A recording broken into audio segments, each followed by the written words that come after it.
Gênesis capítulo 26. Houve uma fome na terra, além da primeira fome que teve no lugar no tempo de Abraão. E Isaque foi a Gerara, junto a Abimeleque, rei dos filisteus. E Yahvé lhe apareceu e disse: Não desças ao Egito, fica na terra que eu te disser. Habita nesta terra, eu estarei contigo e te abençoarei. Porque a ti e à tua raça que eu darei todas essas terras, e manterei o juramento que fiz a teu pai Abraão. Eu farei a tua posteridade numerosa como as estrelas do céu.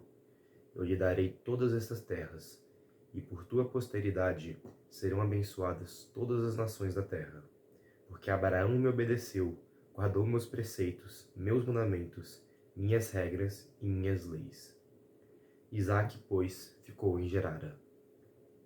Os homens do lugar interrogaram-no sobre sua mulher, e ele respondeu: É minha irmã. Ele teve medo de dizer minha mulher, pensando: os homens do lugar me matarão por causa de Rebeca, pois ela é bonita. Ele estava lá há muito tempo, quando Abimeleque, rei dos filisteus, olhando uma vez pela janela, viu que Isaque acariciava Rebeca, sua mulher. Abimeleque chamou Isaque e disse: É evidente que é tua mulher. Como pudeste dizer, é minha irmã? Isaque lhe respondeu: Pensei comigo, corro o risco de morrer por causa dela. Retomou Abimeleque: Que nos fizeste? Por pouco alguém do povo dormia com tua mulher, e tu nos atrairia uma falta. Então Abimeleque deu esta ordem a todo o povo: Quem tocar neste homem e na sua mulher, morrerá. Isaque semeou naquela terra, e, naquele ano, colheu o cêntuplo. Yahvé o abençoou, e o homem se enriqueceu. Enriqueceu-se cada vez mais, até tornar-se extremamente rico. Ele tinha rebanhos de bois e ovelhas, e numerosos servos. Por causa disso, os filisteus ficaram invejosos. Todos os poços que os servos de seu pai haviam cavado, no tempo de seu pai Abraão, os filisteus os haviam entulhado e coberto de terra. Abimeleque disse a Isaque: Vai-te daqui, pois te tornaste muito mais poderoso do que nós. Isaque partiu, pois, de lá, e acampou no vale de Gerara, onde se estabeleceu. Isaque cavou de novo os poços que tinham cavado nos dias de seu pai, Abraão, e que os filisteus tinham entulhado depois da morte de Abraão. E lhes deu os mesmos nomes que seu pai lhes dera.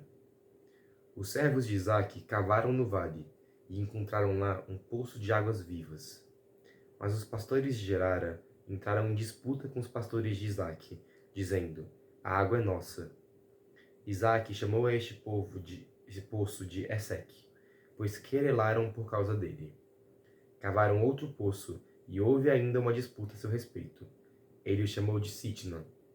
Então partiu de lá e cavou outro poço, e como por esse não disputaram, chamou-o de Reobote, e disse: Agora Yahvé nos deu o campo livre para que prosperemos na terra. De lá ele subiu a Berzabeia. Yahvé lhe apareceu naquela noite e disse: Eu sou o Deus de teu pai Abraão. Nada temas, pois estou contigo. Eu te abençoarei, multiplicarei tua posteridade em consideração a meu servo Abraão. Ali ele construiu um altar e invocou o nome de Yahvé. Ali ele armou sua tenda. Os servos de Isaque cavaram um poço. Veio vê-lo Abimeleque de Gerara, com Ocosate, seu conselheiro, e Ficol, o chefe de seu exército. Isaque lhes disse: Por que vindes a mim, já que me odiais e me expulsastes do vosso meio? Eles responderam: Vimos com clareza que Yahvé estava contigo, e dissemos: Que haja um juramento entre nós e ti, e concluamos uma aliança contigo. Jura que não nos fará mal nenhum, como também nós não te molestamos e te deixamos partir em paz. Agora és um abençoado de Yahvé.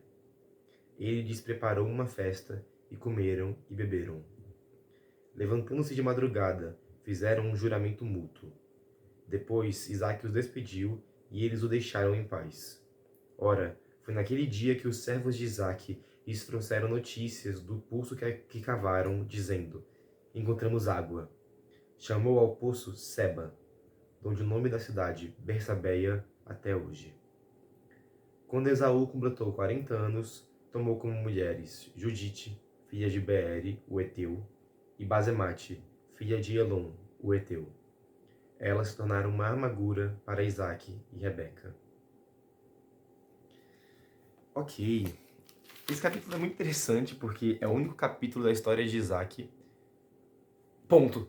Assim, todos os capítulos em que aparece ou são na história de Abraão e Isaac é a figura do filho, ou então são na história de Esaú e Jacó e ele é a figura do pai. Esse é o único capítulo que é uma história de Isaac. E a melhor parte é que isso não é uma história de Isaac. Pra quem se lembra bem, eu só tô conferindo aqui, mas é no capítulo 20 do Gênesis, que já é...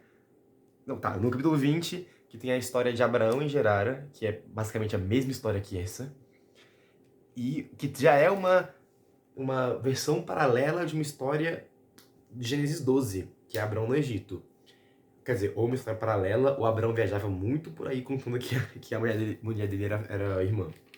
Mas assim, essa história aqui é com os mesmos personagens da terra de Gerara, né? Com as mesmas reações.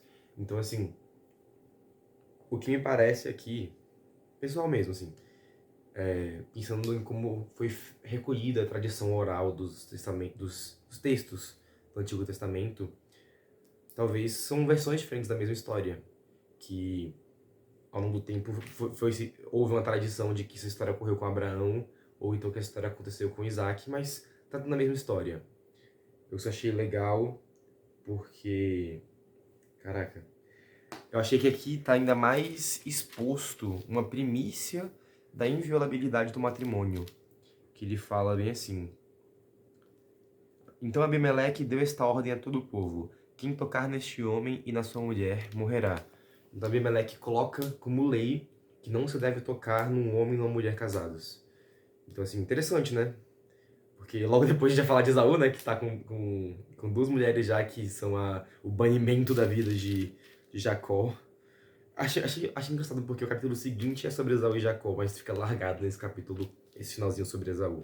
Mas enfim, isso não é o foco agora. E uma coisa interessante dessa passagem da escavação dos poços é que ele fala sobre Isaac cavar no vale, né? Encontrar lá um poço de água viva, que é a mesma coisa que Jesus fala para a samaritana, lá no Evangelho. E aí ele fala que a única água viva que vai saciar é ele, né? Ele tem a verdadeira água viva. E aqui está fazendo referência então aos poços que os patriarcas estavam cavando na mesma terra. É isso.